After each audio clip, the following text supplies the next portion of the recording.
بسم اللہ الرحمن الرحیم۔ گمنام ہیرو کے معزز ناظرین، السلام علیکم۔ آئیے چلتے ہیں کہانی کی طرف۔ میں نے کہا شادو جی مت کرو ایسی بے شرمی کی باتیں، کہاں سے سنتی ہو تم یہ سب کچھ؟ پاگل بیوقوف، میں اسی دنیا میں رہتی ہوں سارا دن، جس دنیا کو دیکھتی ہوں اس دنیا کی سب باتیں سنتی ہوں۔ گھر کے اندر بند رہنے والی لڑکی بھی آج کل سب جانتی ہے۔ اچھا چھوڑو یہ سب، چھوڑنے کے لیے ہی تو سب بتا رہی ہوں تجھے۔ میں پڑھنا چاہتی تھی مگر باپ نے مجھے پڑھنے نہیں دیا، میں نے چھپ چھپ کے بہت کچھ پڑھ لیا۔ اب میں یہ سب نہیں کر سکتی، میں بھی عزت کے ساتھ جینا چاہتی ہوں، لیکن اکیلی عورت دنیا میں کہیں بھی نہیں رہ سکتی، اور میں جہاں بھی جاؤں گی میرا باپ پتہ لگا لے گا، پھر وہ مجھے واپس لے آئے گا، اور اس کے بعد کیا کرے گا؟ شادی کر دے گا تمہاری؟ نہیں، میں بتا نہیں سکتی ناصر کہ وہ کیا کر سکتا ہے۔ وہ مجھے اندھا بھی کر سکتا ہے، اپاہج بھی۔ ابھی وہ خلیفہ ہے، اپنے بعد مجھے خلیفہ دیکھنا چاہتا ہے، مگر اس کی یہ امید پوری نہ ہوئی تو وہ مجھے عبرت ناک سزا دے گا۔ تو نہیں جانتا اسے، کیا تجھ میں اتنی ہمت ہے؟ اس سے بچا سکتا ہے تو مجھے؟ ہاں، اگر میں لے گیا تمہیں تو شاہ جی کا باپ بھی کچھ نہیں کر سکتا، اسے کبھی پتہ نہیں چلے گا کہ ہم کہاں ہیں۔ اگر پتہ چل گیا تو تیرا انجام کیا ہوگا یہ بھی سوچ لے۔ سب سوچ لیا ہے میں نے، ہم موقع ملتے ہی یہاں سے نکل جائیں گے اور پھر 4 سال بعد شادی کر لیں گے، میں نے کسی جوان مرد کی طرح یقین اور اعتماد کے ساتھ کہا۔ لیکن تو جا رہا تھا مجھے چھوڑ کے نہیں شادو جی، نہ میں بزدل ہوں نہ بے غیرت، تم سے وعدہ کیا ہے تو نبھاؤں گا، جان دے کے بھی۔ وہ مسکرائی، پھر فلمی ڈائلاگ، مجھے ساتھ لے جانا ہے تو پھر میرے ساتھ رہنے کے لیے آ جا۔ یہ شرط کیوں شادو؟ تم کل کہو تو میں کل آ جاؤں، ہم کل ہی نکل جائیں گے۔ تم کسی بات کی فکر مت کرو، سب مجھ پر چھوڑ دو، پیسہ بھی بہت ہے میرے پاس۔ اس نے انکار میں سر ہلایا۔ ایسے نہیں ناصر، پہلے میں دیکھ لوں کہ تو واقعی چاہتا ہے، مجھے کتنا چاہتا ہے، کیا کر سکتا ہے میرے لیے۔ تو اسے اپنی آزمائش سمجھ لے۔ اگر تو میرے لیے کشکول اٹھا کے فقیر بننے کا حوصلہ نہیں رکھتا تو پھر میں کیسے مان لوں کہ تو دنیا کو چھوڑ سکتا ہے اور جان دے سکتا ہے میرے لیے؟ تو میرے پاس رہے گا تو میں دیکھ لوں گی کہ تو کتنا مستقل مزاج ہے، کتنا بھروسے کے قابل ہے۔ میں بہت کچھ بتاؤں گی تجھے، اور ہم دونوں مل کے سب طے کریں گے کہ ہمیں کہاں جانا چاہیے اور کب۔ سوچ سمجھ کے قدم نہ اٹھایا تو ہم مارے جائیں گے۔ ناصر، میں ناکامی نہیں چاہتی، میں تجھے کھونا بھی نہیں چاہتی، واپس آنا بھی نہیں چاہتی، مرنا بھی نہیں چاہتی۔ اس وقت تک شادو کے قرب نے مجھے مدہوش اور مسحور کر دیا تھا۔ میری سب مزاحمت اور سوچنے سمجھنے کی صلاحیت ختم ہو چکی تھی۔ میرے لیے زندگی کا مقصد اور خواہشات کا حاصل، میری سوچ کا مرکز اور خوابوں کی تعبیر صرف ایک لڑکی رہ گئی تھی، جس کے پرشباب بدن کی ریشمی تپش اور مہکتی نرمی میرے وجود میں ایسے منتقل ہو رہی تھی جیسے تاروں سے بجلی کار کی بیٹری میں بھرتی جاتی ہے۔ ہم مرکزی دروازے کے سامنے والے پورچ کی ایک دیوار کے پیچھے تھے۔ باہر سے کوئی آتا تو ہم اسے دیکھ سکتے تھے، مگر تاریکی میں ہمارا سایہ بھی کسی کو متوجہ نہیں کر سکتا تھا۔ شادو کی شرط نے مجھے وقتی طور پر کچھ پریشان کیا تھا، مگر اس نے آزمانے کی بات کی تو مجھے فیصلہ کرنا آسان ہو گیا۔ ٹھیک ہے شادو جی، تم دیکھ لو گی، تمہارے لیے میں سب کچھ کر سکتا ہوں۔ اس نے خوش ہو کے میرا ہاتھ پکڑ لیا۔ چل پھر دیر مت کر، میں نے کہا۔ شادو جی ایک دن کی مہلت دو مجھے۔ نہیں ناصر، آج اور ابھی، ورنہ کبھی نہیں۔ میں جانتی ہوں کہ تو گھر جا کے رات بھر سوچے گا، سوچ بچار میں پڑ گیا تو تیری عقل کہے گی کہ یہ فیصلہ غلط ہے، تیری یہ جذبات نہیں رہیں گے۔ صبح تک تیرے خیالات بدل جائیں گے اور تو سوچے گا کہ ایک معمولی بھیک مانگنے والی لڑکی کے لیے اپنی زندگی کا مقصد اور راستہ بدل دینا پاگل پن ہے۔ لیکن بھیک مانگنے والی ہو یا کوٹھی میں رہنے والی، ہر لڑکی صرف لڑکی ہی ہوتی ہے ناصر۔ میں نے کہا شادو جی مجھے غلط مت سمجھو، میں نے فیصلہ کر لیا تو کر لیا۔ ایک دن کی مہلت میں اس لیے مانگ رہا ہوں کہ مجھے اپنے کچھ معاملات طے کرنے ہیں، مجھے ان سے اجازت بھی لینی چاہیے۔ جن کے ساتھ میں رہتا ہوں وہ بڑے اچھے لوگ ہیں، یہ گاڑی بھی تو انہی کی ہے، اور اگر انہوں نے پوچھا کہ تم کیوں جانا چاہتے ہو، میں کر دوں گا کوئی بہانہ پھر بھی اجازت نہ دی انہوں نے تو پھر وہ متفکر ہو گئی تھی۔ میں ان کی اجازت کا محتاج نہیں ہوں شادو، مجھے ان کو اطلاع دینی ہے کہ میں جا رہا ہوں، میرے بارے میں کچھ مت بتانا انہیں۔ وہ بولی۔ اس کا چہرہ روشنی میں ہوتا تو شاید مجھے اس کے گالوں پر حیا کی لالی بھی نظر آ جاتی۔ میں نے شرارت سے کہا، کیوں نہ بتاؤں، اس میں کون سی شرم کی یا ڈر کی بات ہے میرے لیے؟ میرے لیے تو ہے نا۔ وہ بولی، تجھے میری قسم۔ اچھا بابا، نہیں بتاؤں گا۔ میں نے کہا، میں کوئی ایسا جھوٹ بول دوں گا کہ پھر کوئی کچھ نہ بول سکے، ٹھیک؟ اس کے بعد میں اپنا سامان اٹھاؤں گا۔ سامان کیسا؟ یہاں کسی سامان کی ضرورت نہیں، سب کچھ یہاں مل جائے گا تجھے۔ وہ بولی، پہننے کے لیے کپڑے، سونے کے لیے جگہ اور بستر۔ کیا مطلب؟ میری ذاتی استعمال کی چیزیں ہیں، جوتے، کپڑے ہیں اور میری کتابیں ہیں۔ میرا جو پیسہ ہے ڈاکٹر صاحب کے اکاؤنٹ میں، کتنا پیسہ ہے؟ ہوگا 2.25 لاکھ کے قریب۔ میں نے کہا، 2.25 لاکھ؟ تو مذاق کر رہا ہے؟ میں نے غرور آمیز مسکراہٹ کے ساتھ کہا، شادو کیا تمہاری قسم کھاؤں پھر اعتبار آئے گا تمہیں؟ وہ ہکا بکا کھڑی مجھے دیکھتی رہی۔ کہاں سے آیا اتنا پیسہ تیرے پاس؟ یہ ابھی کیسے بتاؤں، بڑی لمبی بات ہے۔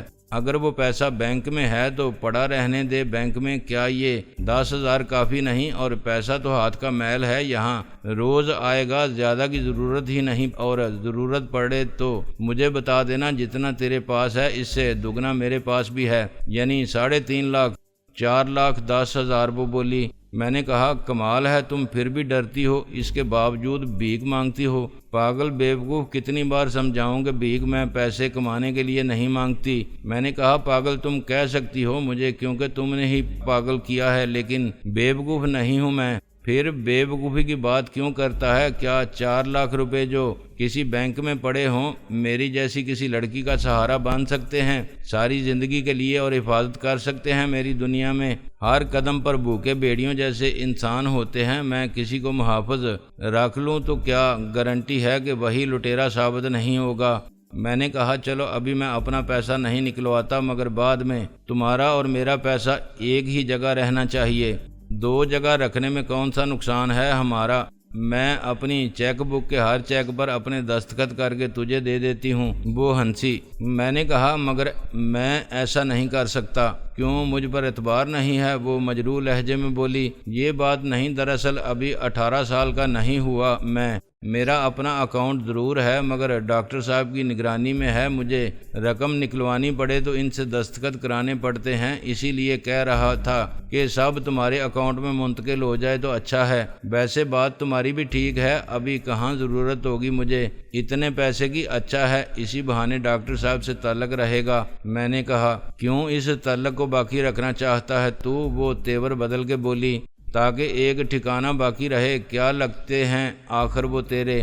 کچھ نہیں، مگر وہ محسن ہے میرے، انہوں نے مجھے اپنے گھر میں رکھا اور میرا بہت خیال رکھا۔ تعلق کسی سے بھی ہو، کسی وجہ کے بغیر ختم کرنا کون سی اچھی بات ہے؟ نہیں، بس تو اپنی ساری رقم لا کے میرے حوالے کر دے، میں رکھوں گی اپنے اکاؤنٹ میں، اس نے مجھے حکم دیا۔ ٹھیک ہے شادو جی، اور کیا حکم ہے میرے لیے؟ حکم کوئی نہیں، کل سے تو یہاں رہے گا ان سب کی طرح جو یہاں رہتے ہیں، مگر تو کسی پر اپنے اور میرے تعلق کو ظاہر نہیں ہونے دے گا۔ اس کے بعد کیا کرنا ہے یہ میں وقت آنے پر بتاؤں گی۔ میں نے مایوسی سے کہا، تم تو مجھے اپنے پاس بلا کے دور کر رہی ہو۔ پاگل بیوقوف، میں بلا رہی ہوں اپنے پاس تاکہ جب وقت ملے میں تجھ سے مل سکوں، مجھے تیرا انتظار نہ کرنا پڑے، تجھے کسی کے ذریعے بلانا نہ پڑے، ہم خاموشی سے اپنی تیاری کریں اور موقع ملتے ہی نکل جائیں گے۔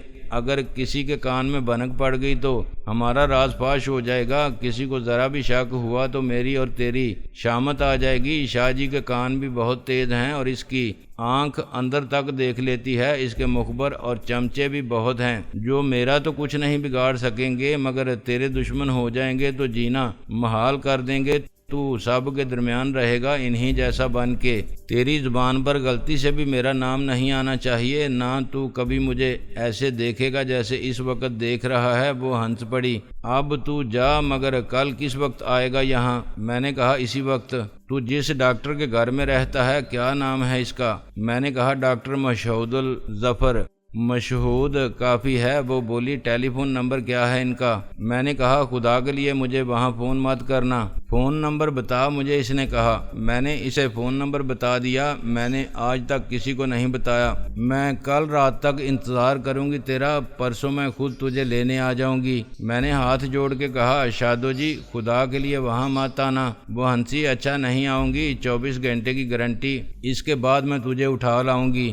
ذرا اٹھا کے دکھاؤ کیسے اٹھا لاؤ گی مجھے؟ میں نے کہا جیسے پولیس اٹھاتی ہے۔ وہ بولی تم کیا تھانے دار نہیں ہو؟ میں نے کہا تھانے دار کیا چیز ہے، میں بدمعاش ہوں۔ آئی بات سمجھ میں آ گئی، تم لا سکتی ہو مجھے پیار کی زنجیر سے باندھ کے، عشق کی ہتھ کڑی لگا کے، مگر کیا ضرورت ہے اتنی زحمت اٹھانے کی؟ ملزم خود حاضر ہو جائے گا، کچے دھاگے سے بندہ چلا آئے گا، کیا اب اجازت ہے مجھے؟ وہ مسکرائی، اجازت ہے، مگر دیکھ ناصر یہ مت سمجھنا کہ میں کوئی ایسی ویسی لڑکی ہوں، میں اپنا مطلب نکالنے کے لیے تجھے الو بنا رہی ہوں، اپنا الو سیدھا کرنے کے لیے اور تجھے پھنسانے کے لیے تجھ پر ڈورے ڈال رہی ہوں۔ تمہیں ایسی ویسی لڑکی سمجھنے کی غلطی کرتا تو لوٹ کے تمہارے پاس نہ آتا، لیکن شادو جی ایک خیال ضرور آتا ہے دل میں، آخر تم نے کیا دیکھا مجھ میں؟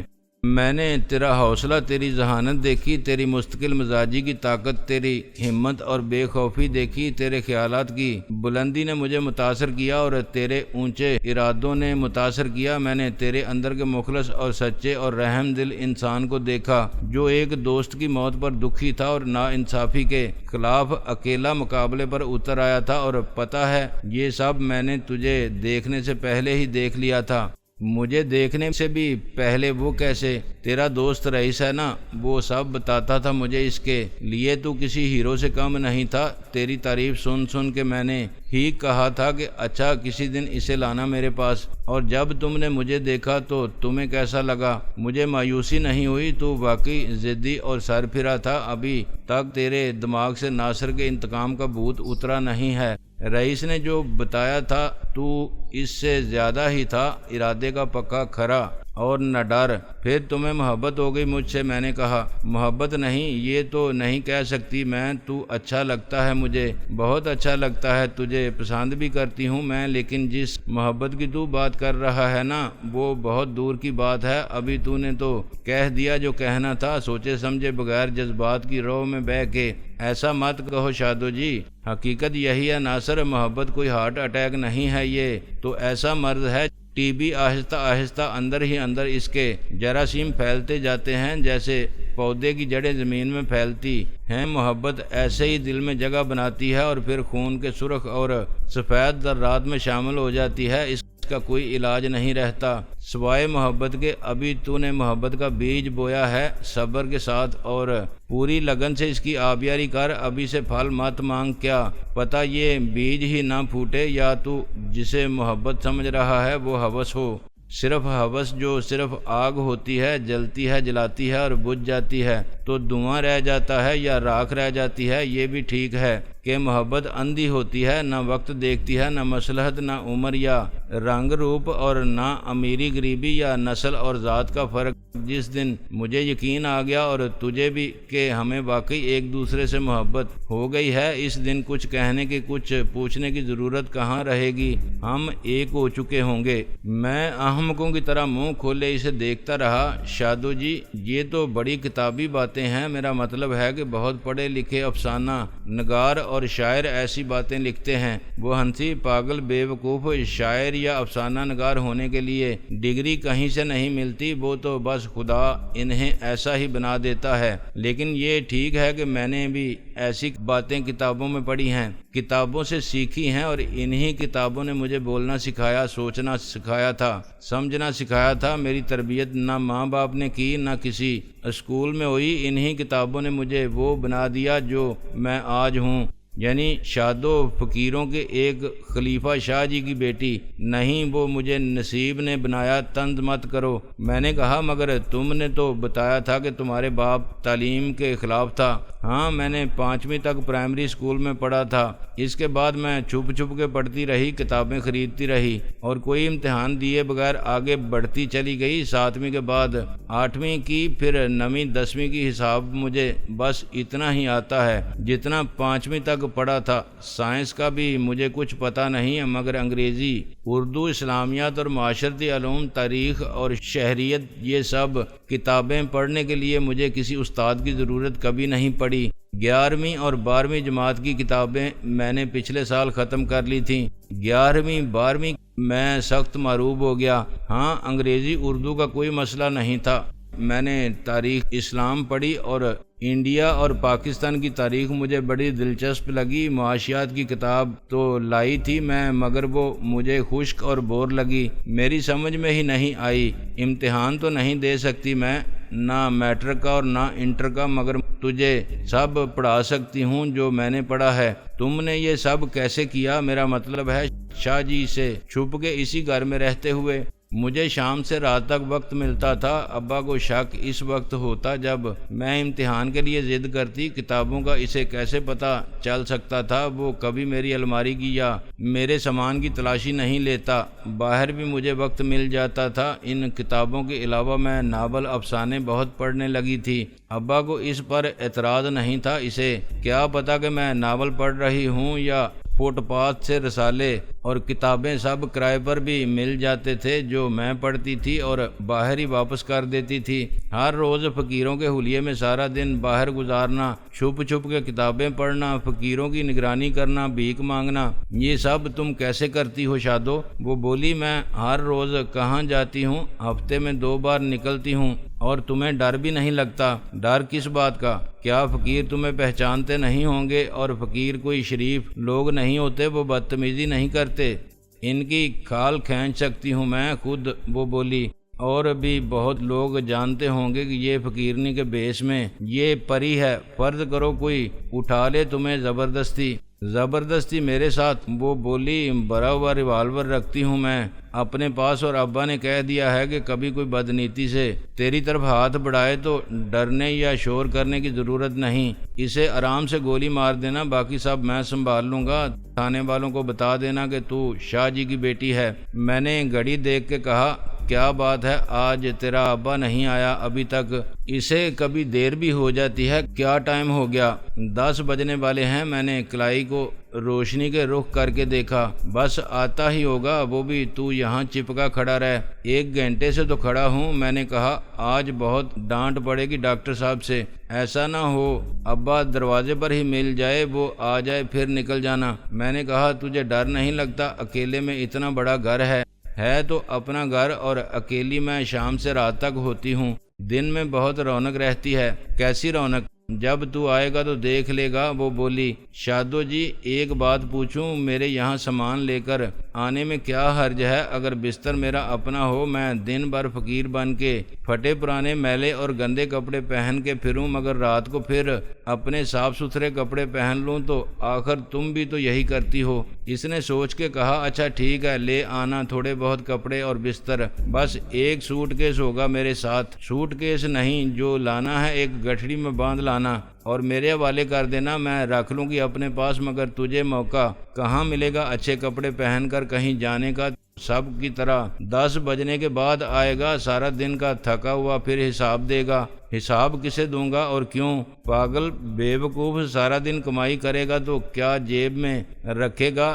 سب جو کماتے ہیں شاہ جی کے سامنے رکھ دیتے ہیں، پھر وہ اس میں سے جو بھی دیں، ویسے 3 حصے ہوتے ہیں، ایک پولیس کا، دوسرا شاہ جی کا، اور تیسرا کما کر لانے والے کا۔ میں نے کہا، یہ تو بڑی زیادتی ہے، بلکہ بدماشی ہے۔ وہ بولی، بدماشی کا دھندا ہے، سب ہر جگہ ایسے ہی چلتا ہے۔ اسی وقت باہر سے کار کی تیز روشنی گھوم کے اندر آئی، میں تھوڑا سا پیچھے کی طرف دبک گیا۔ یہ وہی کار تھی جو شادو کے ساتھ مجھے یہاں لائی تھی۔ میں چلتی ہوں اب، وہ سرگوشی میں بولی۔ شاہ جی اوپر چلے جائیں تو آرام سے نکل جانا تو بھی۔ پھر اس نے آہستہ سے میرا ہاتھ دبایا اور میرے سامنے ایسے ٹہلنے لگی جیسے بہت دیر سے محو خرام ہے۔ شاہ جی نے کار سے باہر آ کے اسے دیکھا۔ شادو بیٹا، کیا بات ہے؟ کچھ نہیں ابا، وہ مطمئن لہجے میں بولی اور باپ کی طرف بڑھی۔ تمہیں آج دیر ہو گئی تھی نا، راستہ دیکھ رہی تھی تمہارا۔ شاہ جی نے مسکرا کے اس کے سر پر ہاتھ رکھا۔ دیر تو ہو جاتی ہے بیٹا، تو پریشان مت ہوا کر۔ کھانا کھایا تو نے؟ نہیں ابا، تمہارے ساتھ کھاؤں گی، وہ بولی۔ اچھا چل پھر پہلے کھانا کھا لیں، شاہ جی نے کہا اور اسے اپنے ساتھ لے گیا۔ گاڑی میں سے ڈرائیور نے 2 ہاٹ باکس نکالے، پھر 2 ڈبے اور بوتلوں کا ایک کریٹ، یہ سب دونوں ہاتھوں میں اٹھا کے اس نے کار کے پچھلے دروازے کو لات مار کے بند کیا اور اندر غائب ہو گیا۔ میں اپنی کمینگاہ سے نکلا ہی تھا کہ 6-7 فقیروں کا ایک گول اندر آ گیا۔ وہ سب زور زور سے ہنس رہے تھے، باتیں کر رہے تھے اور سگریٹیں پی رہے تھے۔ وہ سب مختلف عمروں کے فقیر تھے، 10-12 سال سے 30-35 سال کے۔ سب سے چھوٹا نظر آنے والا بچہ زنجیر سے بندھے ہوئے ایک تختے کو کھینچ کر لا رہا تھا۔ تختہ 2 فٹ چوڑا اور شاید 2.5 فٹ لمبا ہوگا۔ اس کے نیچے لوہے کے رولر جیسے پہیے لگے ہوئے تھے۔ سیمنٹ کے فرش پر ان کی رگڑ سے بڑی آواز پیدا ہو رہی تھی۔ میں پھر پیچھے ہو گیا۔ استاد روز کہتا ہوں گریس ڈال دو پہیوں میں، لڑکے نے پیچھے پلٹ کے دگنی عمر والے شخص سے کہا۔ سارا دن تمہاری لاش کھینچ کے تھک جاتا ہوں۔